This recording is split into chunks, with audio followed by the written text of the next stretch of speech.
Alright, well, had a little bit of a mini, like, 5-minute rainstorm. Well, 20-something minute. So, yeah, back at it. Trying to be risky on lightly rained on roads. So, I was contemplating on switching to the KTM, but I figured low horsepower, lots of noise would be better for now.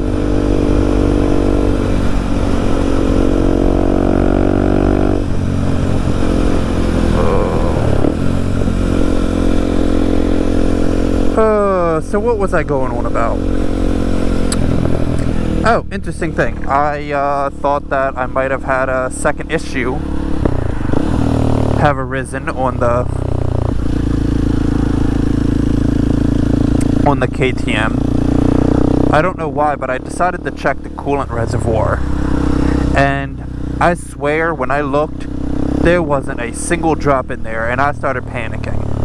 So I was looking, and ended up actually taking a flashlight to it, because I was like, there's no way this thing has no coolant in it already. Well, there was coolant, but it's such a light pink, and the reservoir is like a very opaque.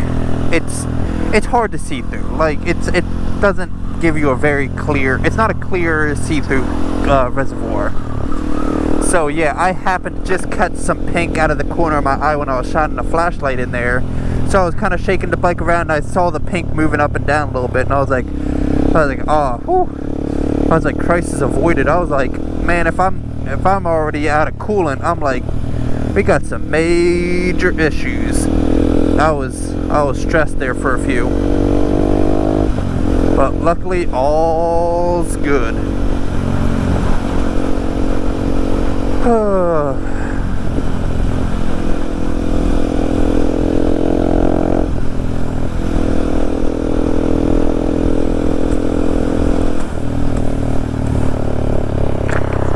I went and adjusted the chain on the KTM also, which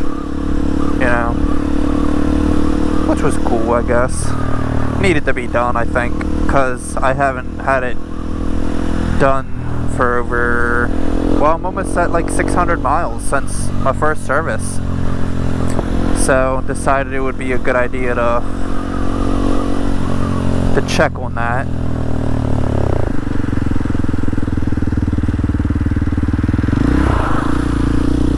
So did some minor adjustment on that. Interesting thing though is that it's got a 32 millimeter nut. A big SOB. But according to the owner's manual, because I checked, I like double checked, triple checked, the whole nine, 90 Newton meters, which is like 66 foot-pounds of torque, and I was like, man,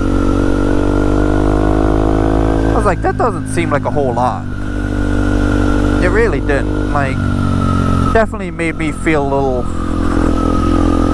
certain type of way. I was like, it's quite concerning, but hey, if that's what the bike calls for and the owner's manual says, I'm gonna go with it and see what happens. It's only a super important part of the bike,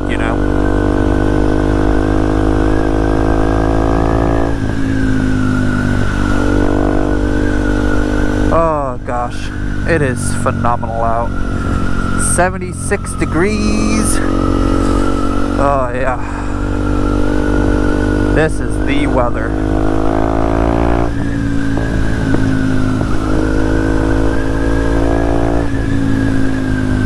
So, to my one viewer that, I know shares the same bike as me, question for you. Hopefully you can put this in the comments or whatnot if you watch this video. When you've been out riding for a little bit, how is your hot start on your bike? I'm talking about the KLX. Because, like, mine for the hot start sometimes doesn't seem to be the most athletics of starts. It kind of, like, it starts, but not as good as it is when it's cold. So just kind of curious if what your start was like. So if you happen to watch this video, you know who you are. Like I'm pretty sure I remember your name on here, but I can't. I ain't trying to mess it up, so you know who you are. So yeah, let me know. I am definitely gonna have to figure out some type of good content for you all, throughout this upcoming season. Obviously my best videos have been like when I first bought this. Like this had the best first video, whatever, phenomenal, which was awesome. KTM not as much, but it's still pretty good. So yeah.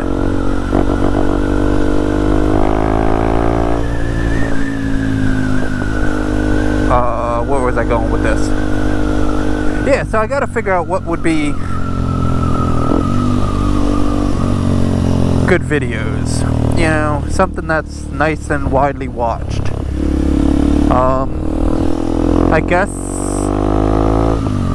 I will take recommendations, and if I'm able to do it, I will. To try to, try to get that viewership up, and try to get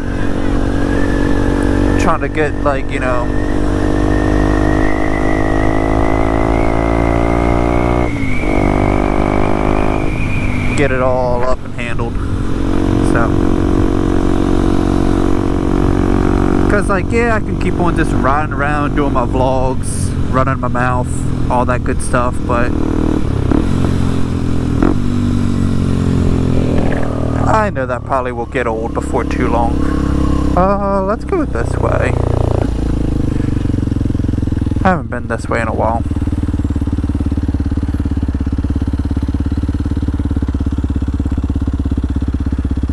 Oh, yeah. Too light. Trigger the light.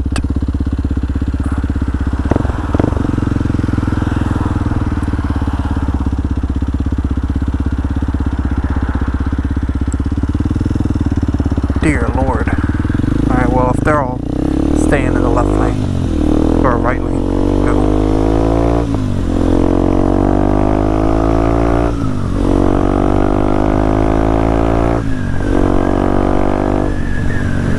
Oh, yeah. See, look at that. The rain's all dried up already.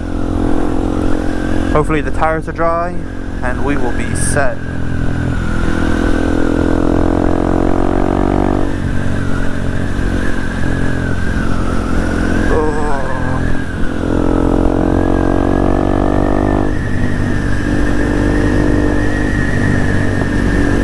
Oh, mostly dry.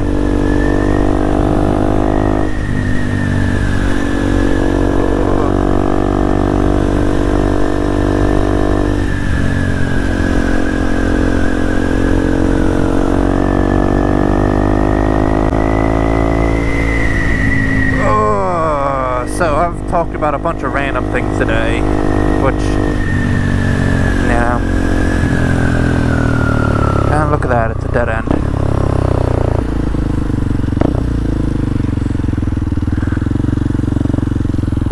I did try to get my buddy with the Ducati to ride with me today, but he lives like 50-something minutes away from me, and he didn't bring his bike into work. Rookie move, because why would you not ride your bike on such a beautiful day? But he didn't ride his bike, so obviously he would have to drive out to his house, then like an hour or something down to this way. Or if I would have rode it would have probably been a lot longer than an hour, because if y'all are familiar, 695 in Maryland, brutal traffic. Brutal. Especially during this time of day.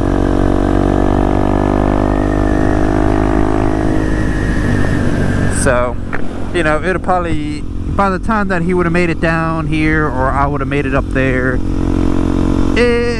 like, it wouldn't have been worthwhile, you know? It wouldn't have been worth it. Like, yeah, me and him still could have rode, but then my girlfriend would have came home to an empty house, and, you know, that's just very rude, you know?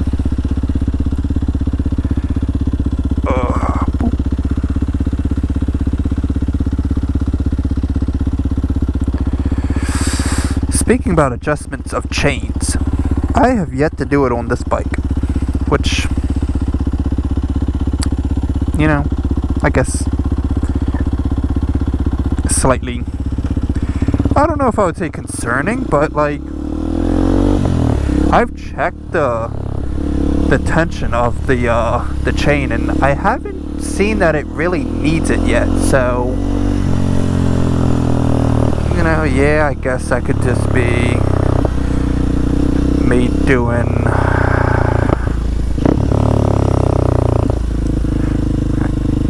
being a little overzealous, but, you know, I don't know, just didn't think it really needed it, so I haven't really messed with it yet. I've obviously cleaned it and lubed it a couple of times, but, because I'm at, like, 1,100 miles on this thing already, so, you know, getting them miles put in, which is kind of interesting if you think about it. If I combine the 2 miles of these two practically brand new bikes, man, I'd be, what, like 2,500 miles? Which, you know, I gotta say, for not even starting this season with new bikes, it's pretty good.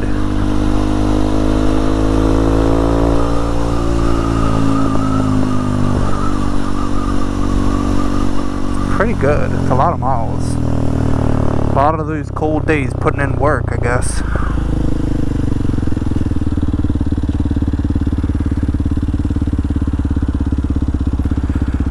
Boop.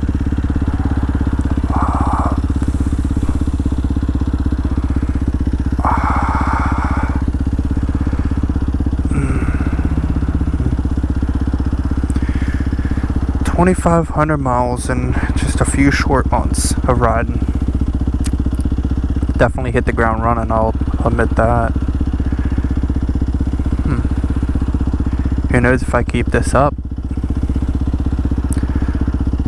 I don't know. Like, maybe I'll probably have maybe 3,000 miles on this thing by the end of summer, which would be pretty good, honestly. Can't quite complain. We'll definitely see what the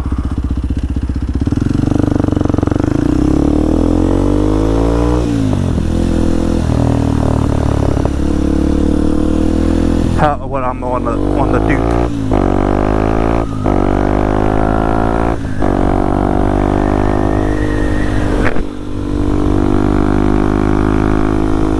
Who knows? Maybe just because of the Duke, even though I've kind of badmouthed it here and there, who knows? Maybe that's going to be my highest mileage bike that I specifically have owned.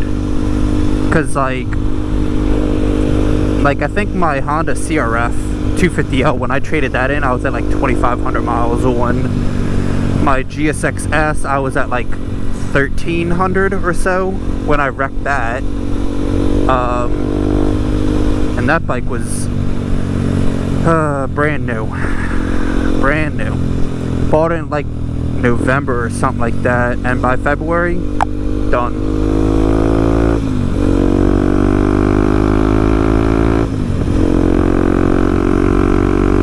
Quite tragic, if I must say so myself. Oh yeah, but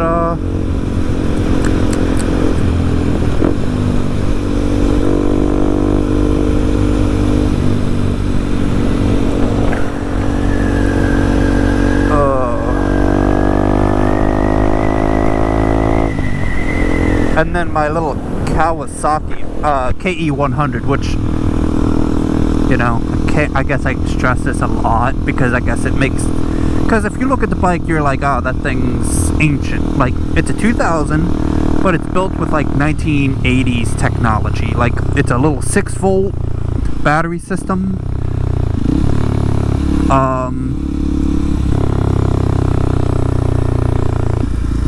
But it's got drum brakes front and rear. But it's last street legal 2-stroke, you know.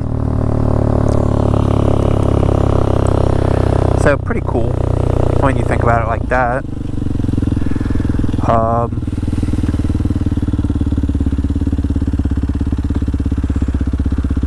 So kind of cool. Kind of cool. I blew the motor up on that at like 1,200 miles. And the reason I did that, in my defense, I was changing the sprockets around. I changed the front and the rear. I changed the front originally, and the bike was pretty good. It, you know, it's a little 100cc, so it's not like it has a whole lot of power. But it was okay, you know. And then I decided to change the rear sprocket. Well, I changed it, like, it wasn't a much, but it was enough to where it affected the top speed, which, when I'm talking top speed, we're talking like 60 mile an hour at the, like, after I just did the front sprocket. You know, well, 62. Well, so thing is that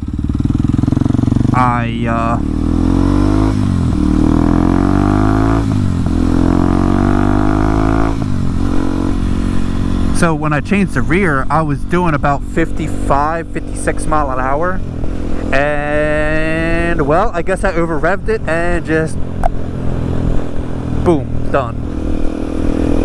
And so, smacked the plug, you know, and, yeah, just completely jacked it. So, it has since been rebuilt. I haven't ridden it yet because, unfortunately, my uncle is the one that, his name's on the title, but he bought it for me when I was 14. Me and him haven't been on good terms, even though, you know, we fixed the bike, and I was gonna purchase it from him, you know, even though the bike's not worth much.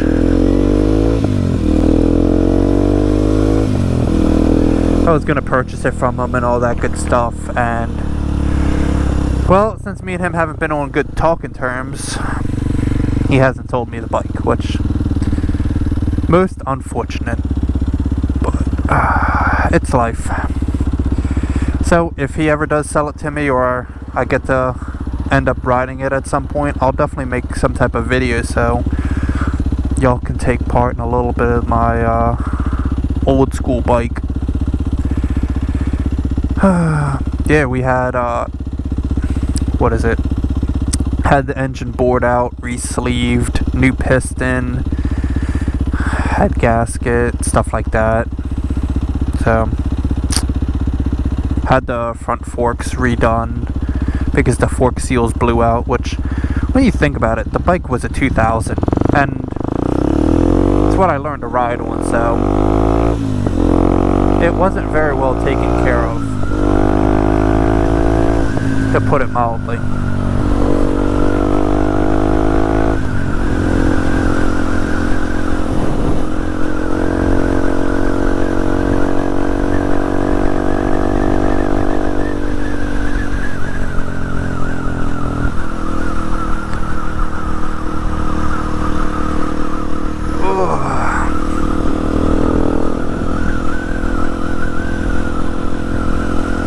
So, it's life.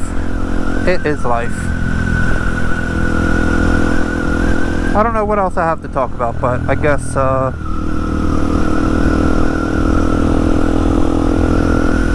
I'll go riding around for a little bit, and if I find something to talk about or something to see, I'll, you know, let you all in on my little adventures, misadventures, whatnot. So, yeah, we'll go from there.